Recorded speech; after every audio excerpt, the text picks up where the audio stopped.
आज आपण सकाळच्या गडबडीमध्ये झटपट होणारी अशी अख्खा मसूरची भाजी बनवूया। तर त्यासाठी मी रात्रीच अख्खा मसूर भिजत घातले होते।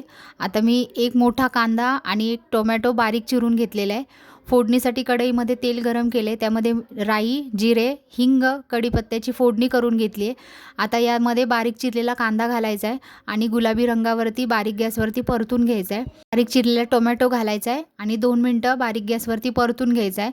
आता यामध्ये हळद, कांदा लसूण मसाला घालायचा आहे आणि मसाल्याला तेल सुटेपर्यंत बारीक गॅसवरती हा मसाला चांगला भाजून घ्यायचा आहे। आता स्वच्छ धुवून घेतलेला भिजवलेला अख्खा मसूर घातलाय, परतून घेतलाय आणि अर्धा ग्लास मी पाणी घातलेलं आहे। चवीनुसार मीठ घालायचं आहे आणि मिक्स करून वरती झाकण ठेवायचं आहे आणि हा मसूर शिजवून घ्यायचा आहे। तर हा अख्खा मसूर आहे ना, रात्री जर भिजवलेला असेल अगदी 5 मिनिटातच शिजतो। आता यामध्ये 2 चमचे शेंगदाण्याचा कूट आणि बारीक चिरलेली कोथिंबीर घालायची आणि मिक्स करून घ्यायचं आहे। तर ही रेसिपी नक्की ट्राय करा। व्हिडिओ आवडला असेल तर लाईक करा, चॅनलला सबस्क्राईब करा।